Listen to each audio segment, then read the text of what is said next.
movies and stories we love are gateways to see ourselves and God in new ways. Every great story borrows its power from a larger story, the story that's written on our hearts and woven into the fabric of our very being. Hello and welcome to the Men at the Movies podcast. My name is Paul McDonald, and joining me from Texas, the great state of, is my buddy Jay Heck. How you doing today, Jay? I'm doing great. Glad to be here. Glad we could get connected. It's been a little while. We did the Lord of the Rings series together and Cinderella Man, and we actually got to breathe the same air a little bit last year in Colorado. So it's good to have you back on the podcast and sharing this movie, which I have to admit I had never heard of before you brought it up. Yeah. I think that's part of what motivated me to reach out to you, is because it's one of the best completely unknown movies out there. And it's crazy because probably in the film world, it's not that unknown. This movie was nominated for 3 Oscars for Best Film. That's a pretty prestigious one. Best Director, another one, and Best Cinematography. It didn't win. This was the year The Artist sort of ran away with all the awards, but it has got Brad Pitt, Sean Penn, Jessica Chastain in it. A-list names, and yet it sort of has flown under the radar. And I'm pretty sure I know why that is, but why do you think that it is that it's sort of a relatively unknown film? I think it's because most viewers have lazy minds, and this does not permit you to be lazy when you watch it. No, you are bombarded visually and musically. The music is amazing. The shots and the scenes. It feels very 2001 Space Odyssey in the pacing and the phenomenal visual stimulation that it puts on you. And the story is you're constantly wondering, it's like, well, what's happening? What is this telling me? Even though, because they do such a great job, you know what they're telling you. So why is it what is it that you're like, why do you love this movie? You know, the question I like to open with, why was this movie on the top of your list of movies you wanted to talk about? Because first and foremost, I think great stories are ones that are written so that we can find ourselves in the story. And very, very clearly, I was able from the very first viewing to see myself in the story. What makes it a great movie is that I've now seen it 4 times. And every time, and I feel like if I were to watch it again next week, I would receive even more from it. I do believe that God has buried so much truth in it. And the greatest truths, and in his playfulness, he doesn't just shove it. He doesn't just put it on a platter in front of us and say, eat this. He makes you walk around like on a treasure hunt and discover it, because every time you discover a truth, the excitement of the discovery and the fact that I had some skin in the game in discovering this, it makes it memorable. You know, there's a moment of connection between me and the one who laid the treasure there, where he celebrates that I see it, and I celebrate that I found it, and we celebrate together that we're playing the game together. And I believe because this movie is really centered around the big, big questions that God actually craves for every human being to ask, but most of us don't, that this is a playground. And I think in the same way that all are called, but very few are invited in that way, I believe this was a movie with the absolute best artists, the best director, the best writing, the best music, the best cinematography, the best acting. And it's available to anyone and everyone. And still very, very few are willing to engage it. And I also love how a true artist will take something that everybody feels is common, and they will say, I'm going to paint or sculpt or offer this in a different way that makes you think about it in a completely different way. So hopefully it goes the 18 inches from the head, down into the heart. And that's what it does for me. I believe that so many passages in scripture now will be inextricably linked to scenes in this film where God said, here, I have given you a picture of what this looks like now. I've allowed yourself to see yourself inside a story, and also to see that what you think might be the end of the story for you is not, in fact, the end. And I love it. It's full of reconciliation, redemption, hope, and yet a lot of the hard truth that all great religion really is about what we do with our pain. And this story drags every one of the intimate participants through pain, and you get to see what they do with it. And so at moments, I can see myself in the shoes of the different characters. I can just choose this time through, I'm really going to identify with Brad Pitt, or this time through with Jessica Chastain, or this time through with the younger artist brother who was never truly understood, or with the older brother whose inner dialogue throughout the course of his life we get an intimate peek into. So yeah, I think it's brilliant. I think very few artists in film do what Terrence Malick was able to do. So it's just a treat. I'm just so deeply thankful to God that there are people who make art like this. Yeah, and it opens with a quote from Job 38. Where were you when I laid the foundations of the earth, when the morning stars sang together and all the sons of God shouted for joy? So right off the bat, you're entering into something different, because this is not it's not a Christian movie. It's not a movie that is intended to, I'm trying to think of, the intention is not what you see with a lot of Christian films of sort of to be preachy, to have a message. It's to wrestle with these big questions, just as Job wrestled with some big questions, because Job suffered greatly. And so you said, I love that idea of a treasure hunt. I sort of started thinking of, like the Indiana Jones or the Goonies, where you're pursuing a treasure. You've got a map. And a lot of times we want to go straight to the treasure, right? We want the shortcut to the treasure. But in each one of those movies, there's a lot of effort.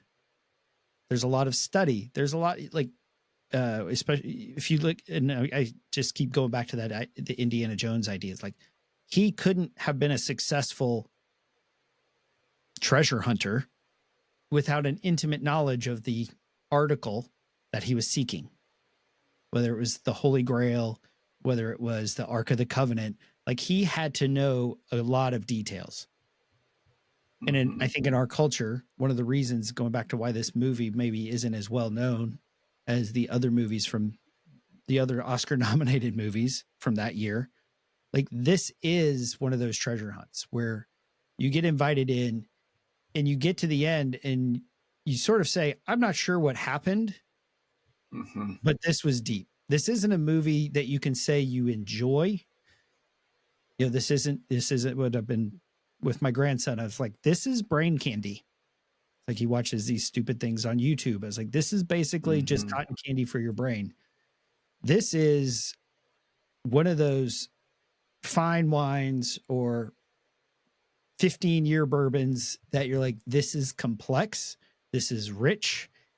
And I just need to sit with this a little bit and take it all in. So the first time through, and just a brief synopsis of this movie, you see a family. The parents are Brad Pitt and Jessica Chastain, just simply known as Mr. and Mrs. O'Brien. And they have 3 boys. And the movie starts, the middle child, RL, they get a telegram that he died, and this is sometime in the 1960s. You see the mother and father dealing with their grief. And then it jumps forward into the 2000s. It says 2010. You see Jack, who's played by Sean Penn. He is the eldest brother who is now looking back and wrestling with these questions of the shaping of his parents, how they each shaped them. And we'll talk about their differences, as well as like wrestling with the loss of his brother, who he felt so close with. And so then the movie goes through sort of his childhood and taking you up back to the end, where there's, you know, in a scene that's pretty connected with the event that we went to last year, it's all about the reintegration of his younger parts and all the pieces of sort of coming together in peace, really. So again, that's a, you know, elevator pitch synopsis of this movie. All the nuances and stuff I kind of skim over. But so the first time that you saw this, Jay, because you said each time it's been different, what was your reaction after the first time that you saw this? Well, you and I have both heard the quote referenced by our friend Morgan, which he references from the movie. It's about those firefighters, the wildlife firefighters. We don't see the world. Yeah. We don't see things as they are. We see them as we are. And so only the first brave. Time through, yeah. What's that? It was only the brave. Only brave. Yeah. That's another one of those movies that I love going back and watching. First time through I didn't really care for it that much, but I had a craving to go see it again. And I'm curious to know why. But the first time through, I felt shame. I felt tears absolutely flowed. It made me want to give up on fathering. I thought I could never show this to my children because my children would look at me and reject me. And they would say, that's who you are. So it was a profound disruption to me. And it brought to the surface my greatest fears as a man, as a husband, and as a father. Why I wanted to go see it again, I don't know, other than to say that God, like you were saying so well, it agitates you. It's like it's like something in your shoe. It's like a little pebble in your shoe, and you realize I have to watch this again to get the pebble out of my shoe. And there's so much beauty that the first time through I didn't understand. I was not focused on all of that because I was so drawn to the pain that I was experiencing in my own heart as I saw Brad Pitt so brilliantly depict a father who wants to be good, who at times is good, but he's wrestling with how to be good. How does he love well? And he was making all the mistakes that I knew I have made. And he was reflecting back to me a lot of the pain that I felt I had growing up of not knowing which way to go as I grew up, because there was a huge difference in the way that my parents had parented me. And when we talk about this idea of a treasure hunt, having your greatest fears sort of come to the forefront and be named, it doesn't really sound like treasure. But when you think of it as that, as this experience sort of opened within you, like that is valuable information. What is it you're most afraid of? Because that reveals a lot of who you are. You know, we like to think, you know, in this Western society that it's all about what are you best at? What brings you joy, right? The whole thing of throw something out if it doesn't bring you joy. We sort of recoil from anything resembling pain, resembling death, resembling loss or fear. And so for those to be surfaced is a treasure, because it tells you something, as you mentioned, those big questions. And so, Jay, you had mentioned earlier those big questions. What are the big questions that that this movie sort of dives into pursuing an answer for? Okay, well, you described the story by giving a synopsis of it from the perspective of the characters in the story. It's 1950s. It was a simpler time. I love that they used the South, Waco, Texas, 1950s, because there were clear roles within the household. And that setting allowed the story to play out in a way that was very clean and very clear, right? There was a man's role, and he took that very seriously. There was a woman's role. She took that very seriously. And then there was the children's role, and they wrestled with how to do that, right? But if I were to say, what is the story about? I would say this story is about the difficulties and the fruit of two different ways of living life.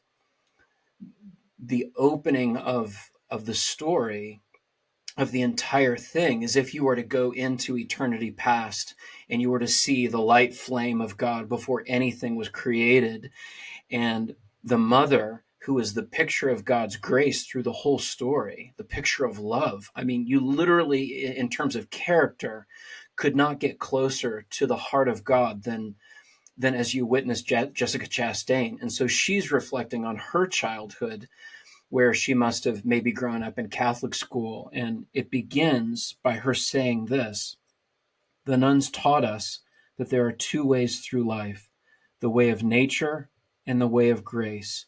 You have to choose which one you will follow.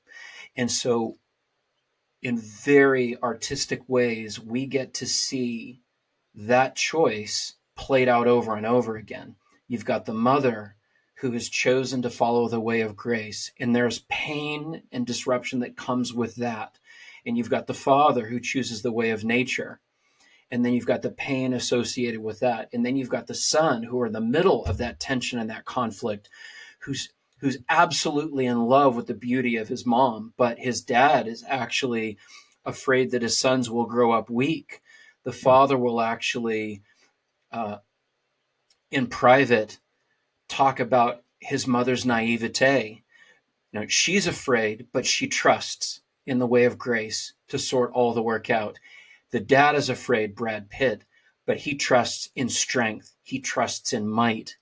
And so you see this clash within their home, and their children bear the brunt of that. And as the children feel and experience pain, they have to decide which way they're going to go, especially since the meek shall inherit the earth. And so you've got this mother figure who looks meek over and over again, as she, in her humility, takes her place as this, what feels like this meek housewife that gets run over and over again. And so for a season, the sons actually disrespect her because she doesn't stand up for herself. But time proves out that she's the stronger one, and that it's her faith, it's her way of grace that eventually draws and saves and rescues everybody in the end. So what I see and what I experience as I watch the movie is, there is a root that of grace that can lead us all the way through life, and there's a promised fruit that if we live by way of grace, that will come to us. But there's also the root of fear. There's the root of competition. There's the root of harshness, defense, limited resources that the father was trying to teach their children. But in the end, it produces a fruit as well. And all of them in the end had to concede that there is really only one way to live that produces any fruit. Does that, hopefully that answers your question. I got so excited to share that I actually forgot what question you asked in the beginning, but that's how I see the movie. That's the journey that I'm taking, is to always be questioning those two ways of life, and how much of my life am I living the way of nature, and how much am I living the way of grace? Yeah.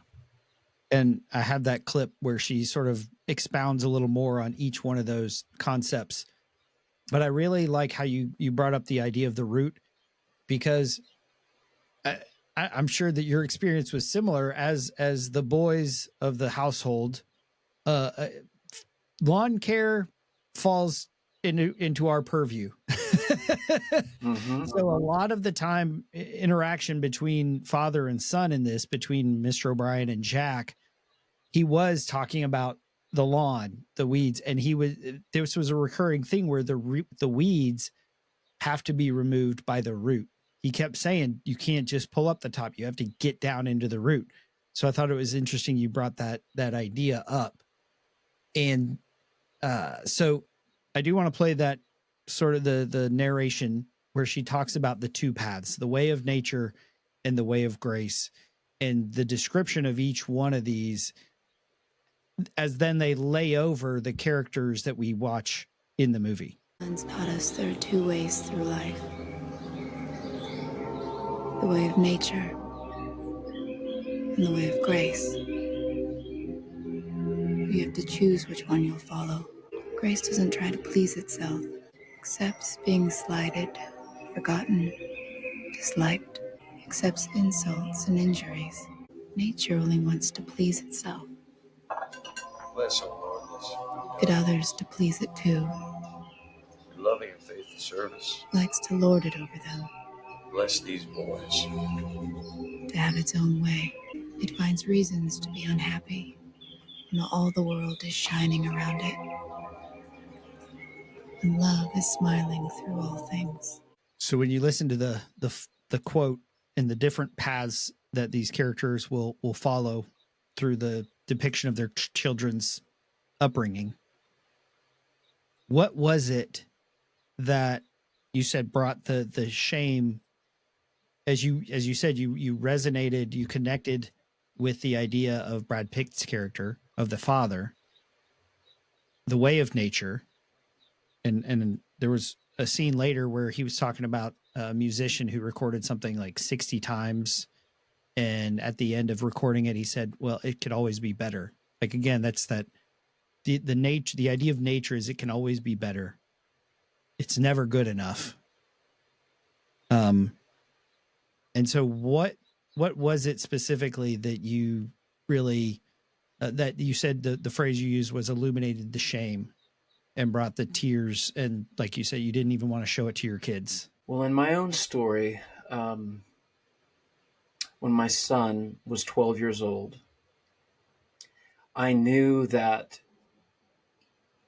he and I, within our family dynamic, that he and I needed to branch off from my wife and from my daughter, and he and I had to share a journey together for him to become comfortable and for his masculine soul to be seen and celebrated and equipped. And I felt utterly unable to take my son on that journey. Through this movie, what you see with Brad Pitt, and he does such a great job. I mean, as an actor, I just like him more and more all the time. He's so good. What you see, what I did not see the first time through in this movie, is that Brad Pitt does so many things well. Mm-hmm. You see him multiple times praying at the dinner table. His prayers are right. He's addressing the God of the universe. He's acknowledging that he's the source of good things. He goes to church. He tithes. He's teaching his sons the hard lessons. You know, he takes them out by himself to be with them and to spend that time with them. You see him wrestling with them. You see him doing things in the yard with them. You see him tucking his kids, his sons in, telling them stories in these intimate ways. But the reason, and this is what I so identify with, is that because he believes that life will destroy his sons if they are not out front, eating up, gobbling up the resources, because somebody else will do it first. If they do not, if they're not in fierce competition against others, if they don't relentlessly pursue excellence, they will never be rewarded. They have no one to protect them. They have no one to provide for them. They have to plan their own way through life. Like, that's the way of nature. Dog eats dog, survival of the fittest. And so he's giving these hard lessons, which are so beautifully illustrated in these moments where he's out in the lawn, in the front lawn, and he's teaching his sons how to punch and when to punch to defend themselves. And he's disappointed that they're not tougher. He's teaching them where the boundaries are between his property and the next property, and you shall not cross this boundary. Right. He's teaching them how to pull up the weeds and how to water the grass in such a way that grass will grow. And in this, he's being hard, he's being harsh on their hearts, and he feels shame, and he even feels compassion for his sons that they have to grow up in a world that's so difficult. And so to try and balance that out, he's giving these little pieces of himself almost as the morsels of his true self.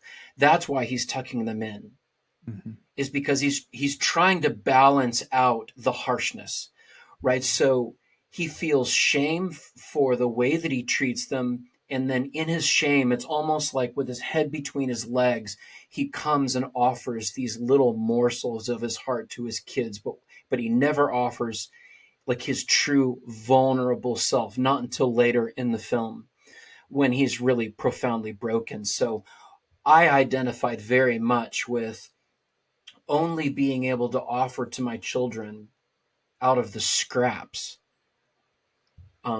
The foundation of what I was offering to my children produced shame. And so out of that, when I would tuck them in, I would try and make up for it.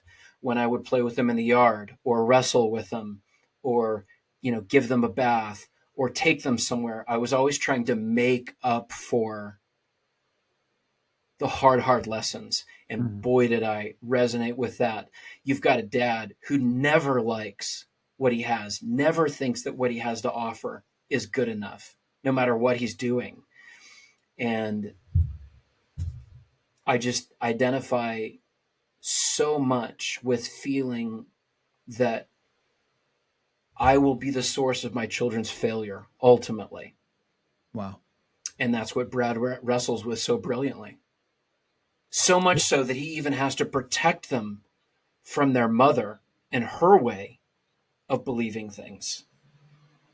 Even throwing her under the bus when she's actually the rescue. She's actually the wisest way in the world to make it through life. It's the weaker things that God honors. And in the end, we see that, but not in the beginning. And I couldn't see that first time through, how brilliant she was and how strong she was. He was the weak one who was trying to be strong. And that's what, again, is just, we love these complex characters because in so many movies you get, the older son, he would look back and see a dad who was constantly drinking, beating him, bad in every way. But Brad Pitt's character, as you mentioned, it's like an ambivalent character. He does some things that you're like, oh man, like scenes that are painful to watch. But at the same, they're playing with sparklers, they're playing in the yard with a hose, they're going to the pool. Like he's engaged in doing stuff.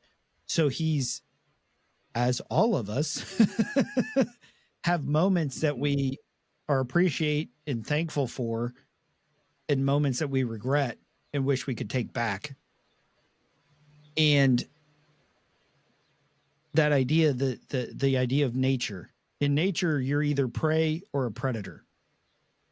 And there's no room for grace in the wild kingdom, right? Right. If you're watching Safari Africa, it's kill or be killed. And that's his approach. And hang on. Sorry. And there's some times that he gets the boys away and he shares what he thinks about the mother and tries to prepare them for the future.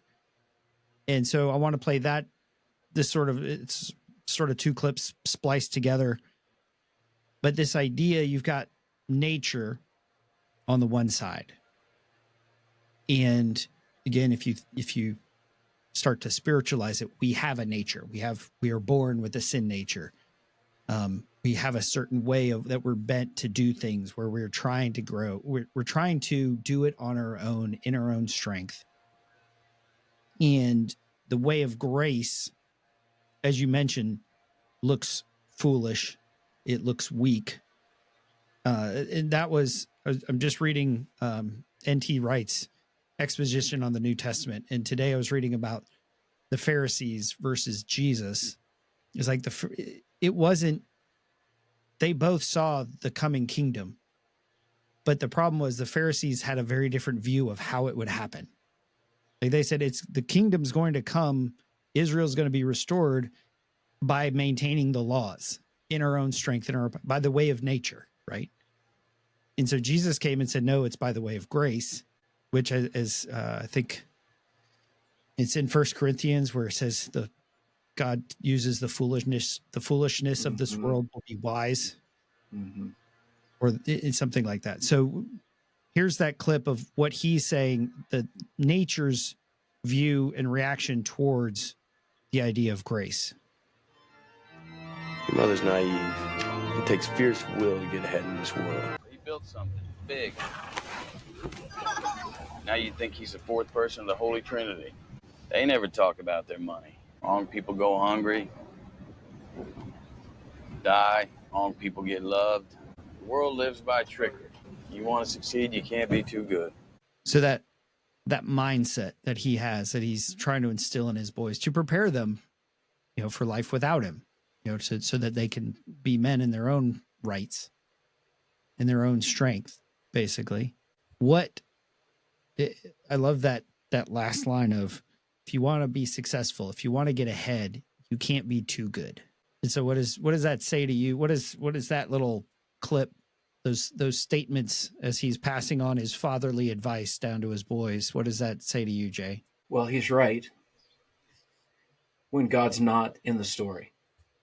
I mean, that's the best that we can do, is to, if we are going to approach life where I am on my own, I do not have a God who is my advocate, my provider, my protector.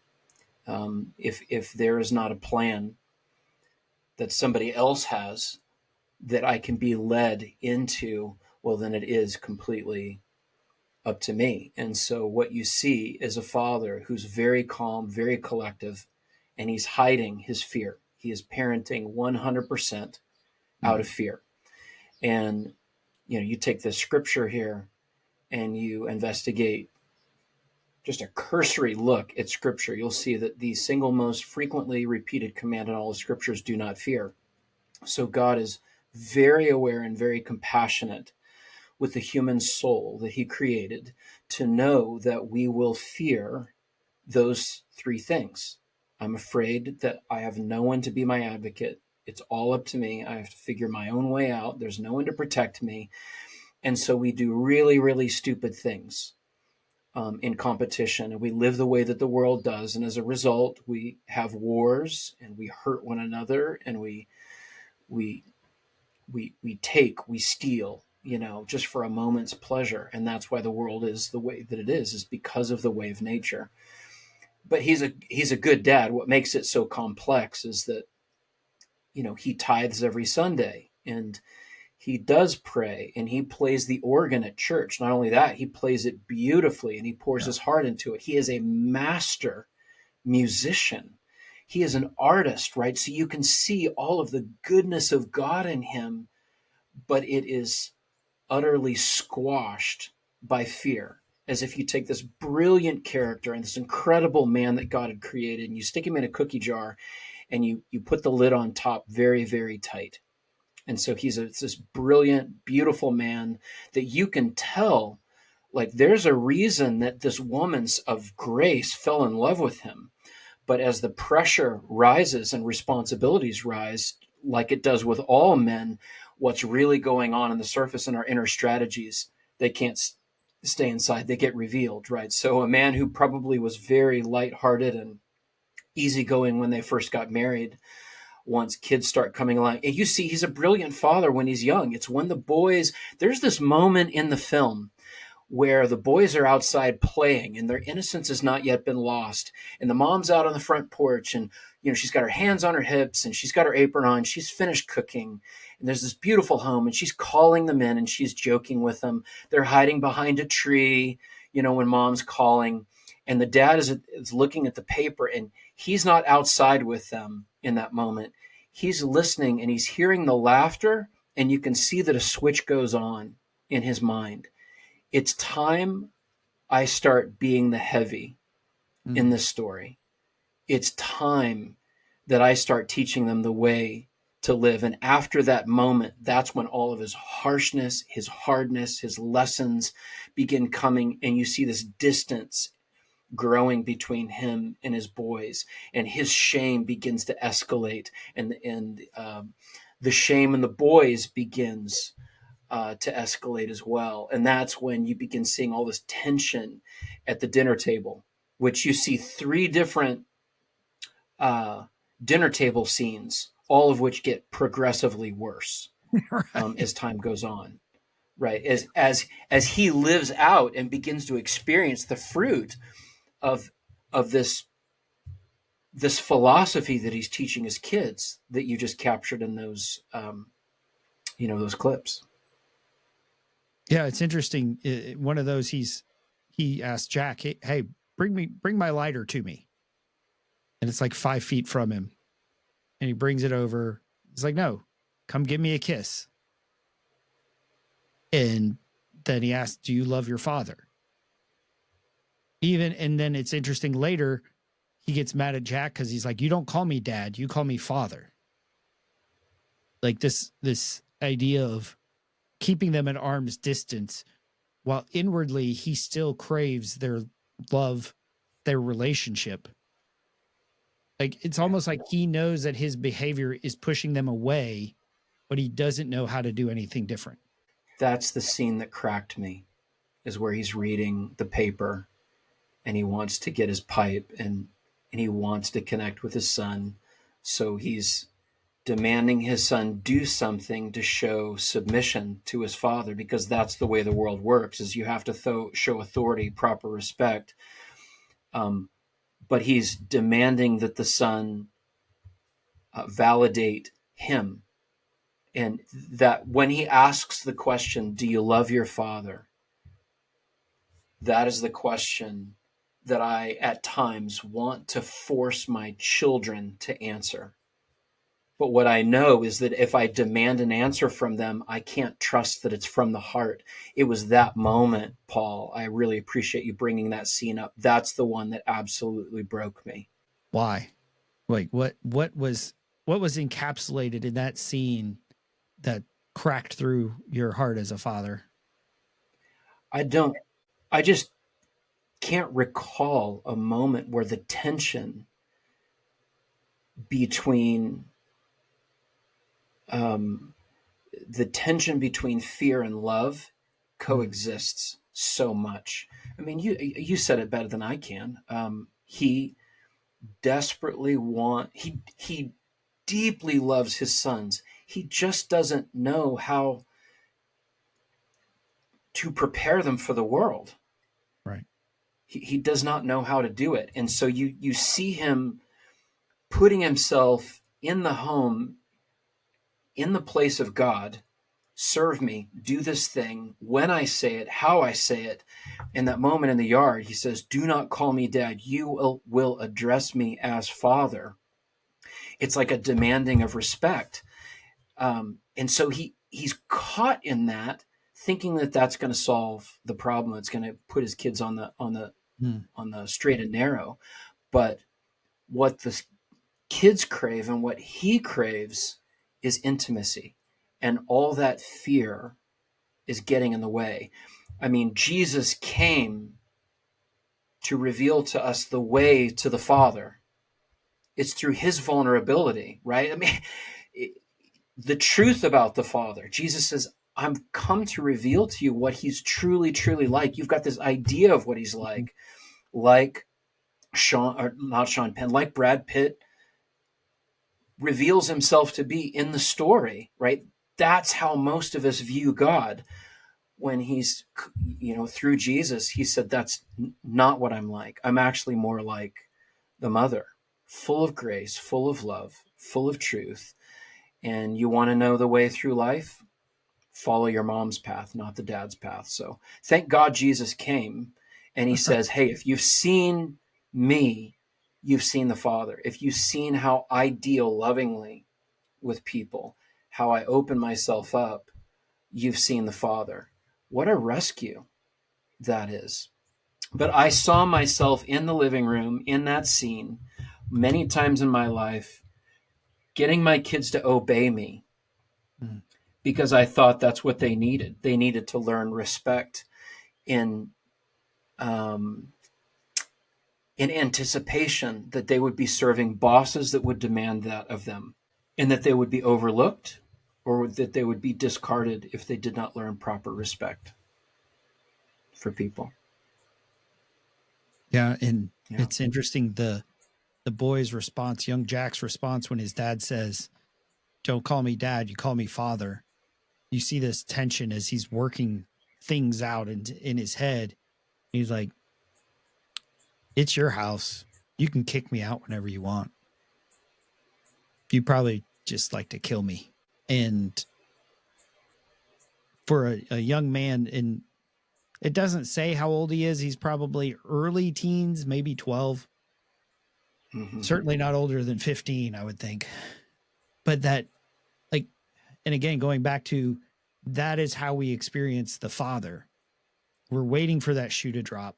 We're waiting to get kicked out of the house because we know how screwed up we are. And that's what some of this movie shows is Jack knows how screwed up his dad is. He's like, you're yelling at me at stuff for stuff you're doing. Mm-hmm. Like as boys deal with that, seeing their father as hypocrites and, and all that stuff. And Brad Pitt's character, Mr. O'Brien, he doesn't respond. But you see in that moment, you're like, because when you've gone that far, like he, as a father, knows, he's like, that is not my heart for you. I can't believe you feel that way. And I have no idea how to fix it, because what it would take to fix it would require grace. It would require forgiveness. It would require what he views as weakness. Mm-hmm. And so I want to play this last clip of where he's broken, where Mr. O'Brien's broken. He gets let go from the factory that he's been working at. And again, the whole idea of nature, the things that he says is, like you've even mentioned, he's like, I never missed a day of work. I tithe every week. It goes back to that wrestling with the question of why do people suffer? And so, and it ends with Jack's voice narrating and saying, I still wrestle with this. I wanted to be loved because I was great. I'm nothing. The glory around us, trees, birds. I lived in shame. I dishonored it all and didn't notice the glory. I'm a foolish man. They're closing the plant. They gave me a choice. No job or transfer to a job nobody wants. I never missed a day of work. Tithed every Sunday. Always you wrestle inside me. And it reveals his, like you said, his greatest fear. He wanted to be loved because he was great. You know, how many of us, when we're living the way of nature, equate love with what we're accomplishing, love with what we're producing. And if we're not producing, then we're not going to be loved. But I love that contrasting line. He said, I lived in shame and I dishonored the glory. Like, it's almost like those are the two ways that are at war within us. because it references Romans 7 at one point in the movie of how he's like, I despise who I am. I do the things I hate. I know what I want to do, but I do what I hate. And again, the interesting in Romans 8, there's no condemnation. There's no shame in Christ Jesus. There's only glory. But how is that glory revealed? It's through suffering. Mm-hmm. Mm-hmm. I think that, what Terrence Malick did in the beginning by putting on the black screen Job, Job 38, verse 4 and verse 7. Most people are probably unfamiliar with the story of Job. And so I think he's hoping that they go and look at it. But even just looking at that scripture, you don't really know what's going on. Job is a good man. He's a righteous man. And he is, for reasons that offend us, he is pulled into a story to prove that those people who trust in the grace of God are the most celebrated in human history and in the kingdom of God. And we always think that consequences and pain are tied to our performance and the decisions that we make. And that's obviously what the father is wrestling with. But you've got the mother who has been the epitome of grace throughout the story. And unlike the dad, Mr. O'Brien, who missed the trees and the birds and the glory, and he lived in shame with his head down, you see her in the front yard, and you would think that she's in the Garden of Eden. She is so able to not only drink in and be bathed in and to be nourished by the presence of God wherever she is. She's able to give that to her children, which ends up being their salvation. That ends up being their strength throughout the difficult teenage years, and then eventually brings back Jack after basically walking away from God for many years. You see through the story that young Jack, this 12-year-old, at one point, he and his brother are swimming in a swimming hole, and one of their friends dies. Just an innocent kid. He gets pulled out, and they can't resuscitate him. And that's the moment that he struggles with what Solomon does in Ecclesiastes, meaningless. And he says, well, if being good can't protect me, then why be good at all? And that's when he goes into this journey, which I deeply relate to, where he starts being mean to other kids. Mm-hmm. He starts beating up on his brother. He starts hurting and testing the limits of everything. He starts experimenting and having lustful thoughts about the woman next door, and even breaks into their house. And that's when he begins thinking about his father's murder. Like the entire world breaks down for him. And you see his father's response to it, his mother's response to it, and now he's caught in what I think all of us would recognize is the dilemma. Do I follow the way of grace, or do I follow the way of nature? And will either of them produce? How do I save my soul? Do I need to save my soul? And then after a while of doing this and yelling at his mom, who has always been the picture of God to him, like that moment that he screams at his mother, I think that's the lowest moment in his life, because he does the unthinkable. The most beautiful character, the most life-giving, the source of life in his world, he eventually turns to her and says, I don't have to listen to anything you say. You're nothing. You let dad walk all over you.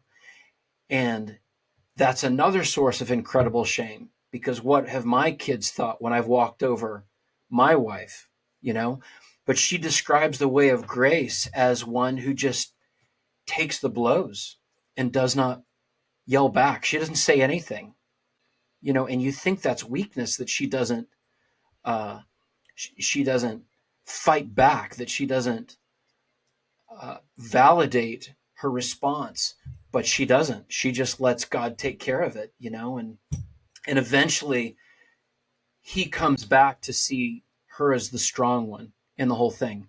But he goes on, he goes on this terrible journey of discovery, and he has to learn for himself how he's going to live life. But there are these moments in the story where you see him by himself in his room praying to God, and you know that his mother taught him how to do that.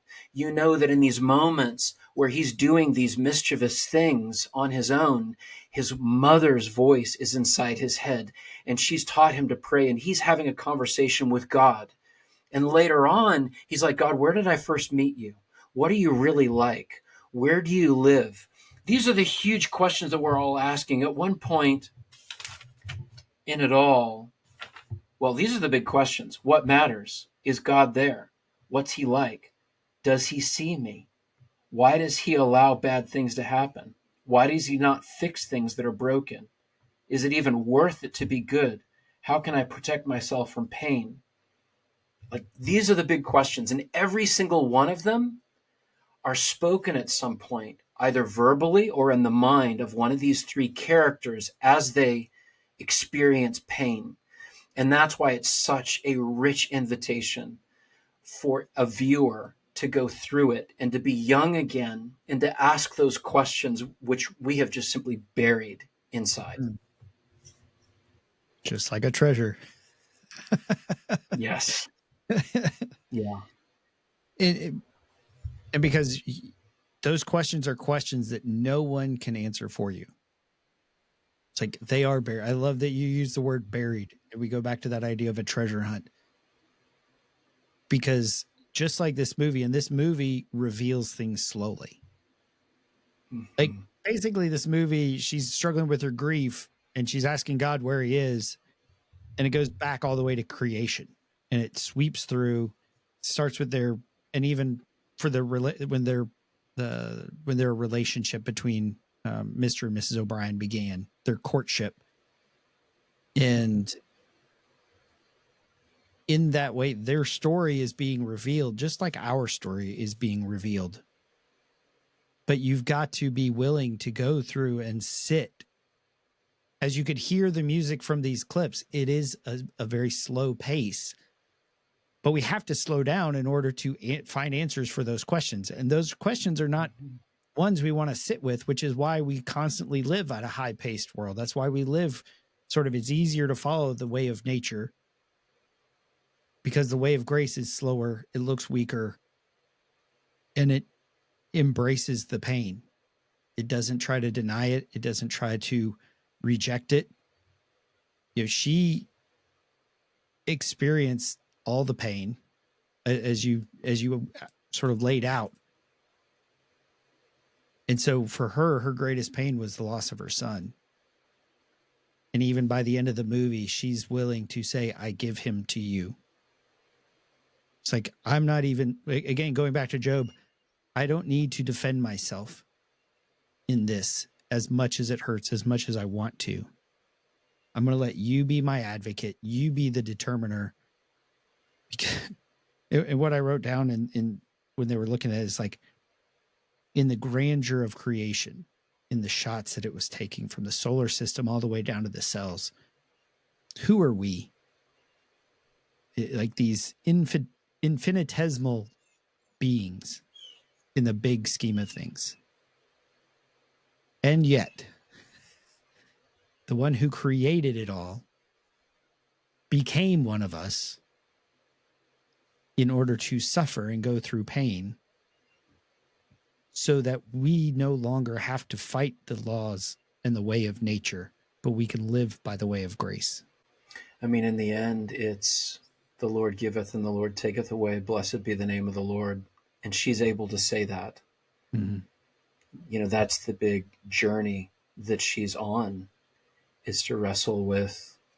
They all have to wrestle with is outcome tied to behavior, and can I save myself from pain? And she never really wrestles with that. She just wrestles with, okay, God, what do I do with my pain? But she's uniquely able to feel the glories and the majesty of her life. Her life is able to slow down, and she cherishes every single moment. And the highs, and the lows. Like you see her experiencing. She is the beatific vision of God and His grace, I think, in this movie, and she has the full spectrum of emotions. Enjoying the present moment so well, but you also see that her grief is much more severe than the dad's, because he has trained himself to limit his emotions to 1, 2, or 3 emotions to protect himself. And that's, I think, what he's alluding to when he says, I missed the beauty, I missed the glory, I missed the majesty, because he takes a pill to numb himself in a way. And you can't selectively numb yourself from pain without also numbing yourself from the great glory and the beauty. And, you miss your kid's childhood. You miss the fantasy, you might say, in your own home, raising 3 boys, Yeah, it's so sad. So many dads miss their children's childhood. And he did. And I did too. There are things that my wife remembers that I'm like, I don't remember that at all. When did that happen? And it makes me so sad, that I was like him in many ways. But thankfully, God's pulling me out. That's the rescue. Yeah, I've looked at pictures and I was like, I remember I was there, but I don't remember that because of the pressure that we put on ourselves, the shame. Mm-hmm. Mm-hmm. And I was like, man, my kids smile a lot in pictures. I don't remember them smiling that much. Like from my perspective, I've worked so hard so that they're not miserable, or I'm scared. Again, go back to the greatest fear idea. I'm afraid they're miserable in, don't want anything to do with me. Mm-hmm. So, obviously this is a huge movie, complex, complicated. We could talk about the layers and the themes for hours, but we'll wrap it up here with the invitation, one, for you guys to go watch this movie and take the time. It will slow you down, but the way it's shot is very similar to how you look back at your own childhood of these snapshots and pictures and images. It's not like a cohesive story. It's these random collection of really photographs in our brains. But then to look at those bigger questions as the questions that really matter to us. Who am I becoming? Who is God? What does he think of me? What do I think about him? What's my purpose? What's my calling? What's the meaning of my existence? Why is there pain? What am I supposed to do with my pain? The answers to those questions are the treasures that we're seeking. And so, Jay, thank you for introducing me to this movie as we are treasure hunters together.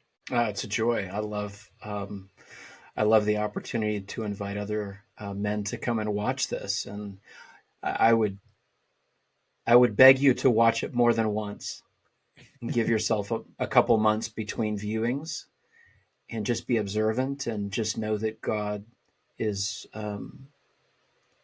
he's fantastic at pursuing, and that's his heart, is to deliver us. We've talked so much about the dad in this movie, but the beauty of it is that every member of the family is ultimately rescued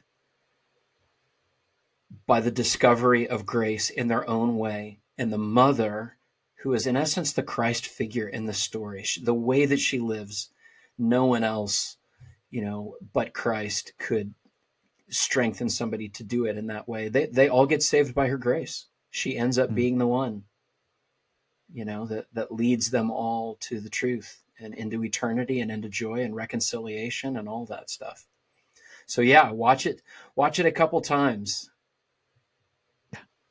So this has been Paul McDonald and Jay Heck talking about The Tree of Life. Go check it out and check out our episode coming out next week. We hope you join us next time here on the Men at the Movies podcast.